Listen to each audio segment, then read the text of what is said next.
Hello, my beautiful souls. Welcome sa ating tarot reading session. So, keep in mind, general reading po ito. Maring mag-resonate, maring hindi. Kunin nyo na lang po kung para sa inyo and leave the rest. Maaaring mag-shift ang energies or magkabaliktad ang sitwasyon.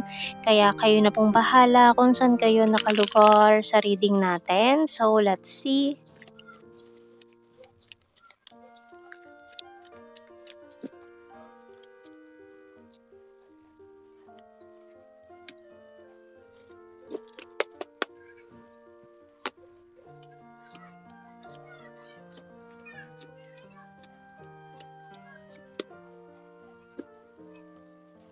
Wow, okay. So, itong mga nangyari sa iyong nakaraan, napilit mo ng kinalimutan, itong mga ah, laban na hindi mo na ipanalo noon. So, may mga pagsubok kasi na dumating sa buhay mo noon na pilit mo ng kinalimutan, you're trying to move on from the situation.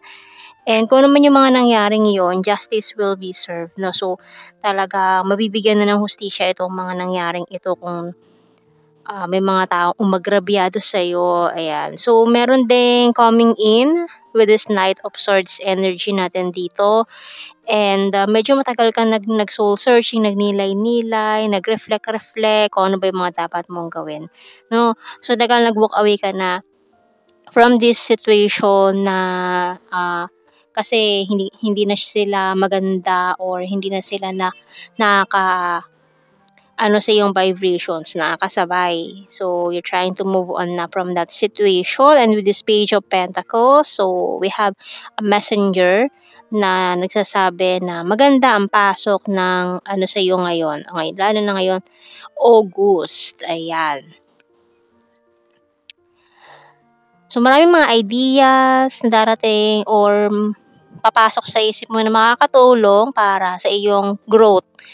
Or maaaring puwede rin sa iyong business, sa mga pinagkakaabalahan mo sa iyong buhay.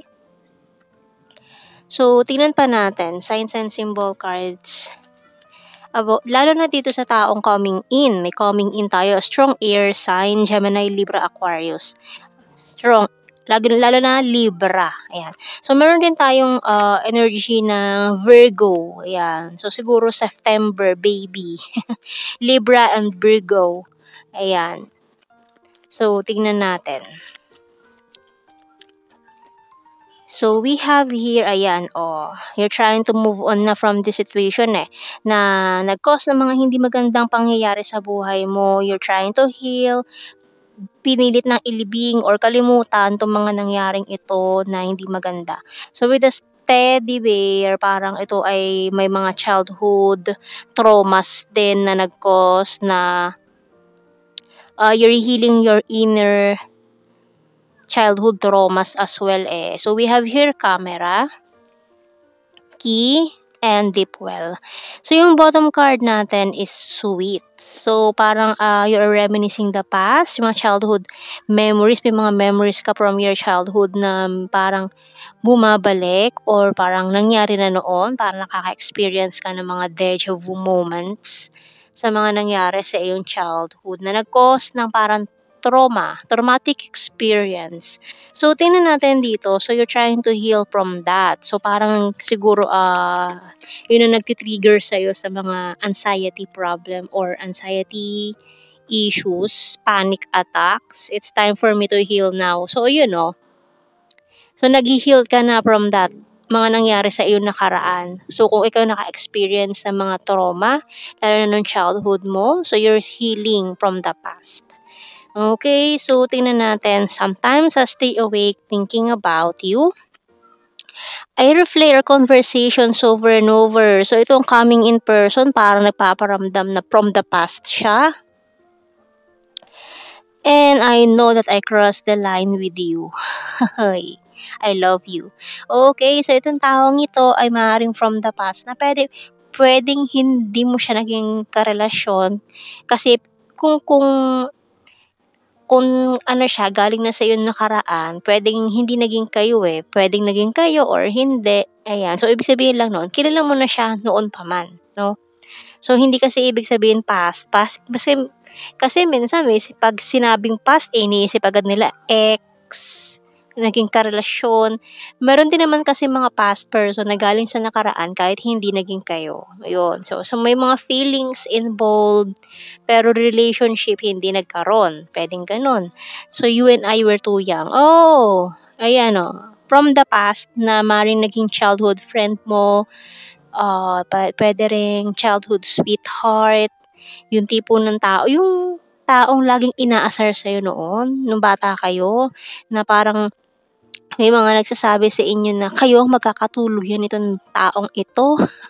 You came closer than anyone, pero nagkaroon kayo ng separate ways, nagkahiwalay, we need to let each other go. So yun na nga, may ano na kayo, nakaraan nitong taong 'to, pero hindi parang malakas kasi ang energy na hindi naging kayo, eh. Ayan, so we have here the timing just wasn't right for us.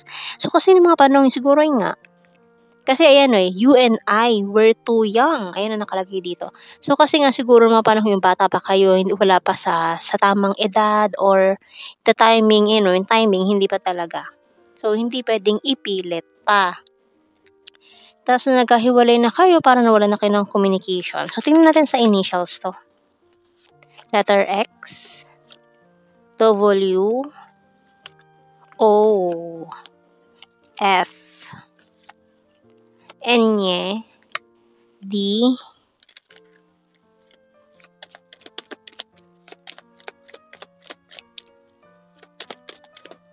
letter G, U, last, kuha pa ako isa, E. Okay, Z ang ating bottom. So, tingnan natin message ng archangels natin dito. So, thank you. We have here, prioritize by Archangel Metatron. Focus on your highest priorities. I will help you get organized and motivated. Oh, 'di ba napakaganda. So priority, know your priority. Yan ang ating message ng Archangel natin. Know your priorities in life.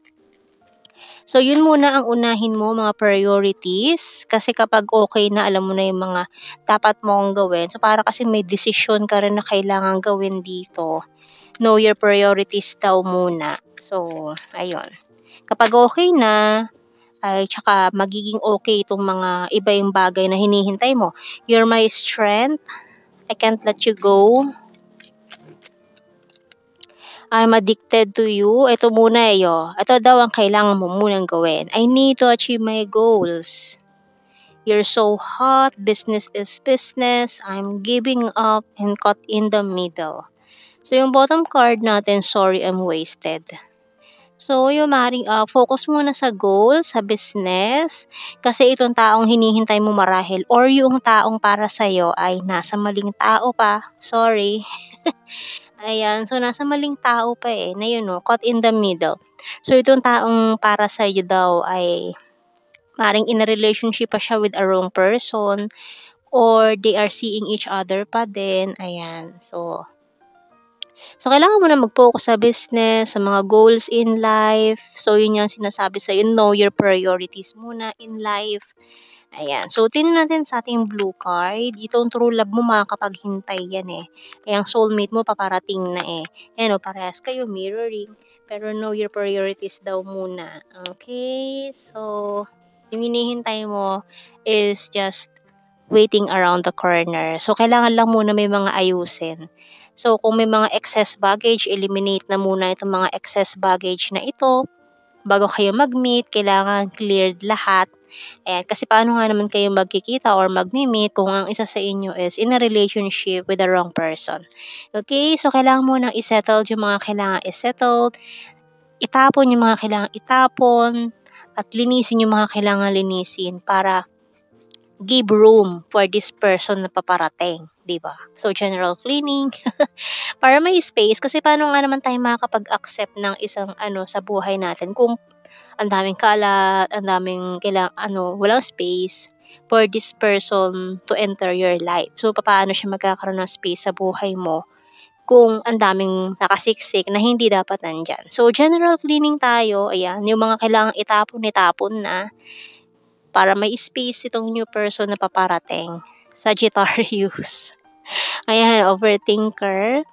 Hilarious, Beach, South PH, Aquarius, ayan o, creepy stalker pa ito September. Sexy body, twin flame, uy, food lover. Libra, summer, divine masculine, funny, divine feminine, athletic, very loyal. Uy, sana all. Amazing. Capricorn, six, and intelligent.